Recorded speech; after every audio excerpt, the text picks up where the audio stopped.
Sabi ho ni Nanay, wag ko na raw po kayong kausapin. Sir, ano po bang kailangan niyo? Gusto kitang tulungan, Celine.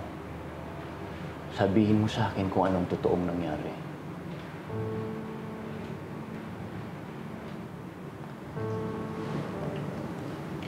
Celine,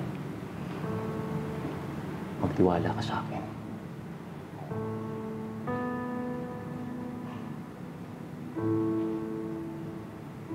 Natulak lang po namin si Leo. May pruweba na ako.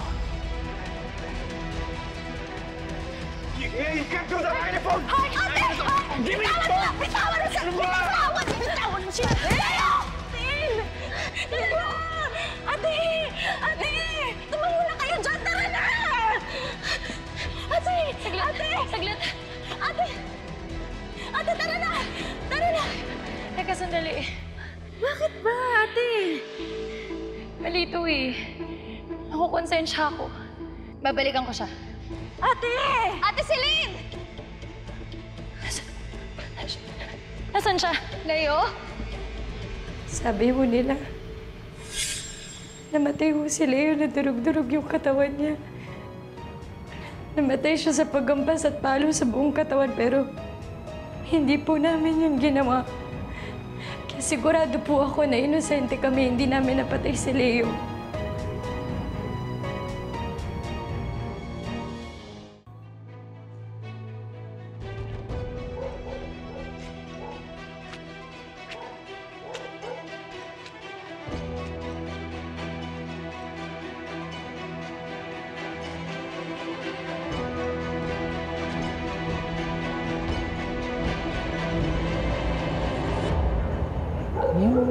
Ano yung nagawa ko?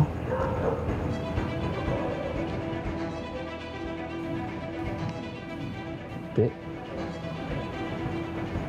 Hindi. Mali yung nagawa ko eh.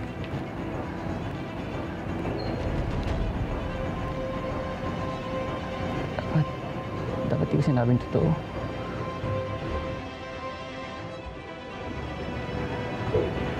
Kukulong ako nito.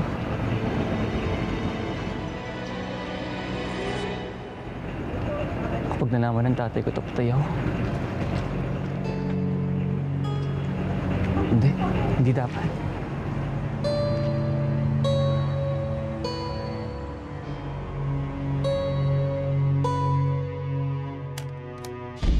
Gina, siguradong magtataka kapag narinig mo to.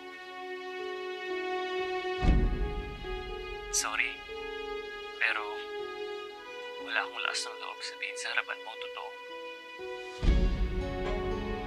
Ginawa ko to dahil naawa ko sa ate Celine mo. Alam ko magagalit ka dahil ngayon ko lang sinabi yung totoo. Pero Gina, kung ano man ang nagawa ko, lahat yun dahil gusto lang kitang protektahan. Gusto kitang iganti sa gagong yun. Dahil yun sa pagmamahal ko sa'yo. Pero ngayon mas nangingibabaw na yung awa ko sa ate Celine. Hindi na kahit dalhin ng konsensya ko. Makita kayong nahihirapan. Sorry, Gina. Sana mapatawad niyo. Hindi dapat ang ate Celine mong nakakulong. Dahil di naman siya pumatay kay Leo. Ako dapat ang nasa lugar ni Celine. Ako dapat. Dahil ako ang totoong kriminal.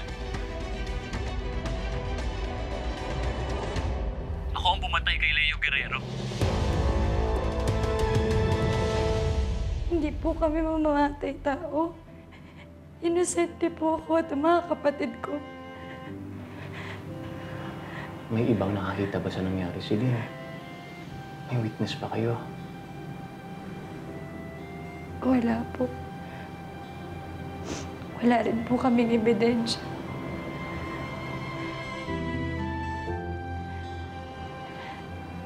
Alam ko po wala din kaming laban sa asawa ninyo.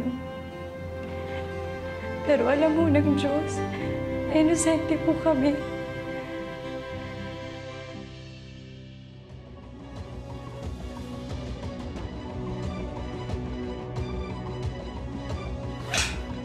Ikaw? Aling Becca? Ikaw ang pumatay kay Leo Guerrero?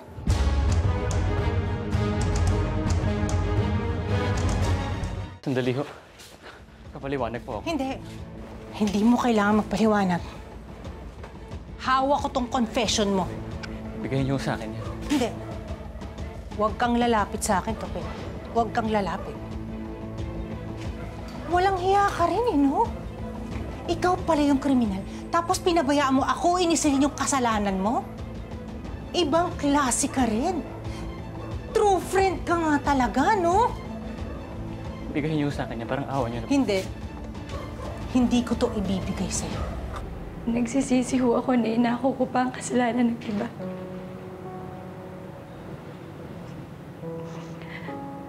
Akala ko kasi lalabas ang totoo na makakalaya pa ho ako. Di ho pala. Dapat ho, dati pa, tinanggap ko na ho talaga na ganito yung sitwasyon ko. Alam ko naman ho kasing wala namang ibang makakatulong sa akin. Celine, kung alam mong inosente ka, huwag kang mawala ng pag-asa. Nakakapagod nung umasa eh. Paulit-ulit lang naman ho yung nangyayari. Ayoko na po. Alam ko, di rin naman ho kayo naniniwala sa akin. Pasensya na po, napakwento pa po ako. Sige po, pwede na po kayo muna. Celine, naniniwala ako sa'yo. Naniniwala ako na inosente ka.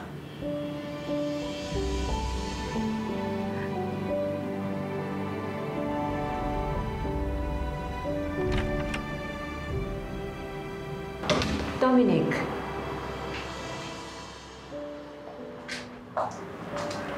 Ano na naman ang ginagawa mo dito?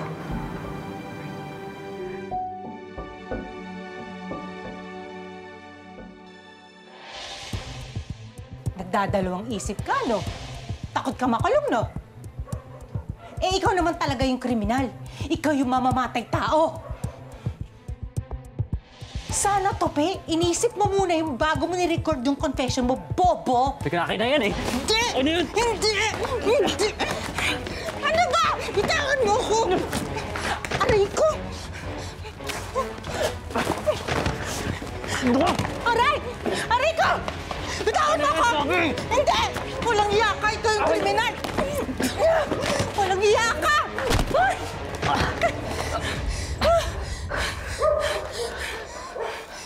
Gusto mo bang girahin na naman ni Velda si Celine?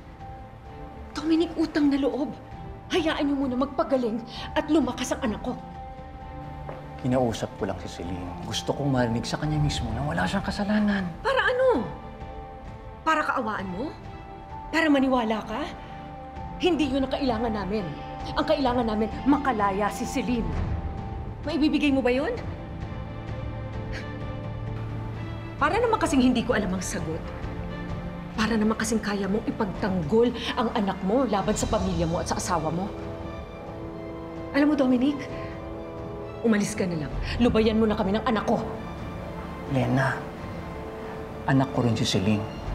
At ayoko na nagdurusa ang bata sa kasalanan hindi niya naman ginawa.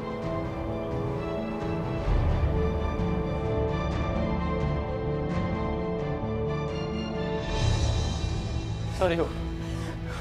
Becca, ayoko pong makulong. Anong awa niyo na po akin na po? Ayaw mo makulong? Ano? Hayaan mo mabulok dun sa kulungan si Celine? Eh, ikaw yung kriminal? Gagawin ko po lahat ng gusto niyo. Hindi, Tope. Dadalhin ko to sa mga pulis para malaman ng mga tao na ikaw yung gumawa ng pagkamatay ni Leo Guerrero at para malaman na rin yun nila si Lynn. Hayop ka! Andi? Tape!